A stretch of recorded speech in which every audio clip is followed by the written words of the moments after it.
They looked like the perfect suburban family. A well-respected father, a loving mother, and two bright sons. The Porcos of Del Mar, New York. The kind of family you'd see smiling on a holiday card. But behind those picture frames and polite smiles, a quiet tension was building. One that would erupt into a night of blood, horror, and betrayal. Imagine this. It's a cold November morning in 2004. A quiet street, the kind of place where nothing bad ever happens. Everyone is in their deep sleep. The sun is not yet risen. A dawn so peaceful as always. But inside one of those homes, something unspeakable had taken place. A husband lay dead. His wife, barely alive, fighting for her life. And the murder weapon, an axe. And that too, one that belonged to the family themselves. The attack was so savage that investigators couldn't comprehend how anyone could survive it. Yet somehow, Joan Porco, the brave lady, did. And her first silent gesture, a simple nod, would set off one of the most haunting murder investigations in modern American history. Peter and Joan Porco lived a life built on discipline, education, and reputation. Peter was a court clerk, organized, respected, a man who believed in logic and law. He, in fact, owned a beautiful heart. Joan was a speech pathologist, known for her warmth and patience. They built a little world of their own. Together, they raised two sons who, at least on the surface, had inherited their good values. Jonathan, the elder one, was serving as a lieutenant in the United States Navy, and he was considered as the family's pride, a perfect son anyone could wish for. Christopher, the younger, was charming, handsome, and social. He attended the University of Rochester, majoring in business. He was also one of the reasons behind the family's happiness. But beneath his easy smile, Chris was living a life far different from the one his parents imagined.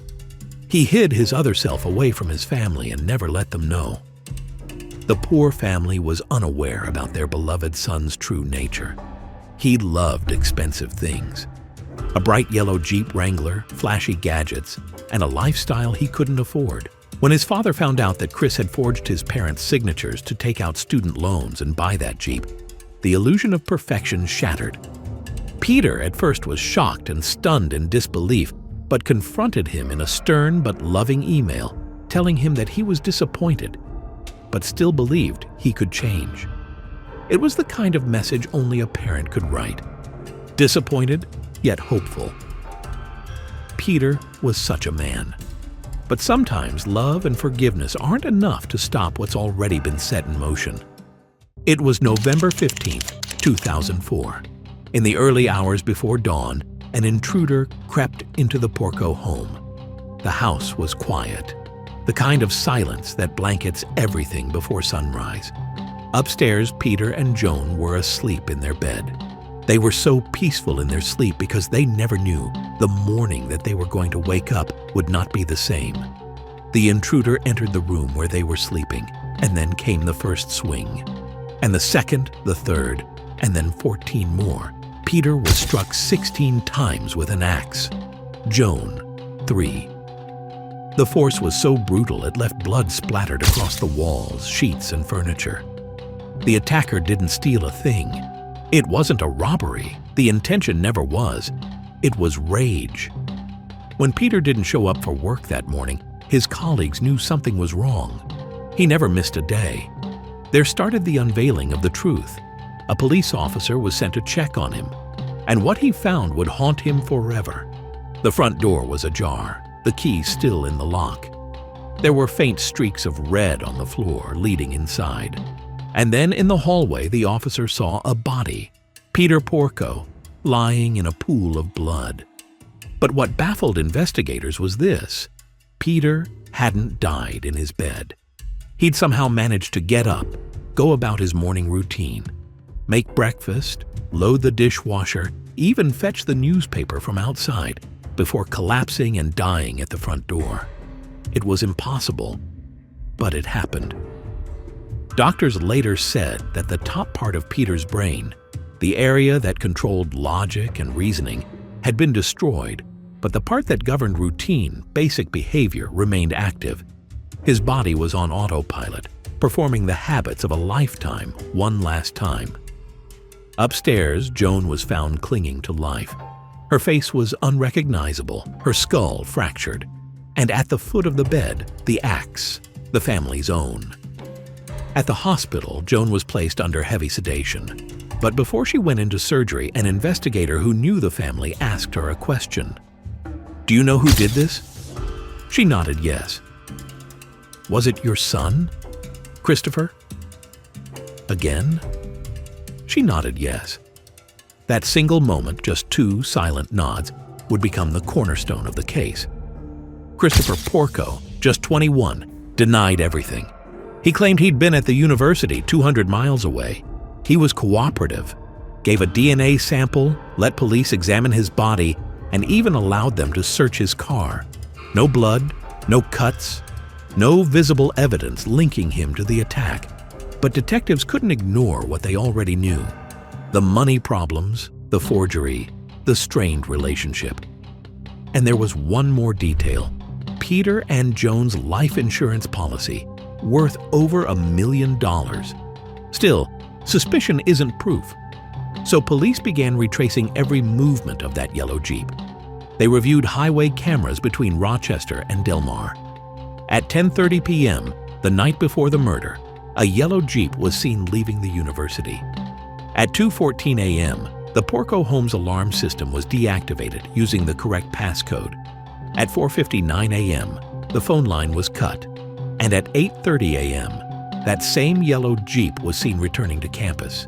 It was the perfect timeline. Enough to drive from the university, commit the murder, and return before anyone noticed. But still, investigators needed to prove it was his Jeep.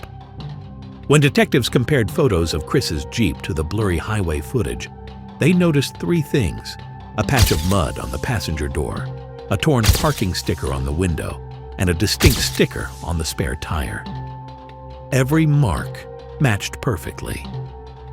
Still, there was no clear image of Chris behind the wheel. But then came a break.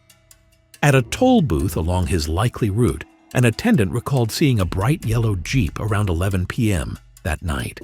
She couldn't describe the driver, but she remembered the car. Investigators collected every toll ticket turned in during that time frame, 12 in total.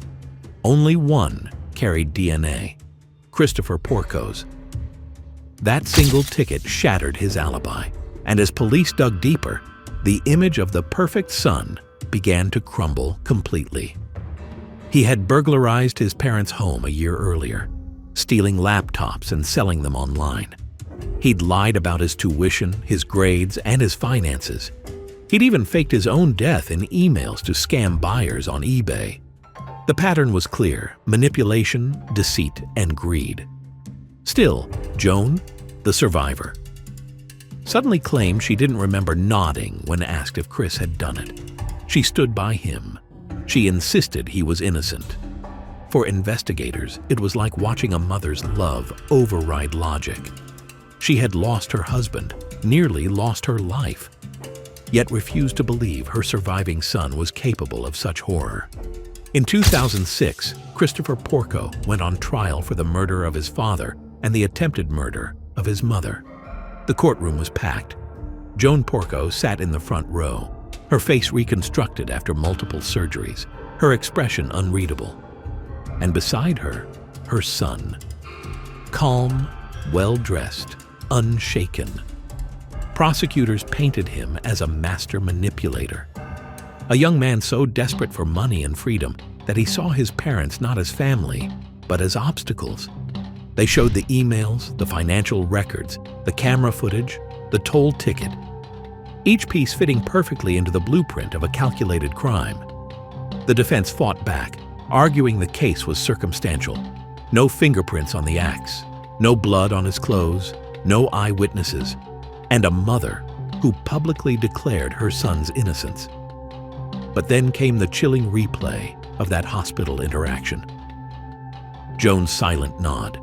The prosecution called it her first truth. The defense called it a misunderstanding. The jury called it enough.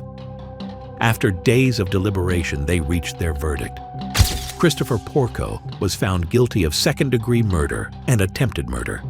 He was sentenced to 50 years to life in prison.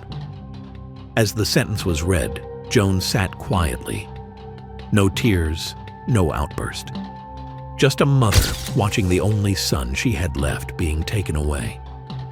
Years later, the Porco home still stands in Del Mar, silent, ordinary, its walls holding the memory of that night. Inside prison, Christopher Porco maintains his innocence. He's filed appeals, given interviews, even smiled for cameras, always insisting the system got it wrong. And Joan? She never changed her story. She continues to believe her son couldn't have done it. Perhaps it's denial. Perhaps it's love. The kind that refuses to see the monster that might be hiding in your own child. The case of Christopher Porco leaves us with one haunting question. When family turns into tragedy, can love ever truly tell the difference between truth and lies? Comment below your thoughts and follow for more.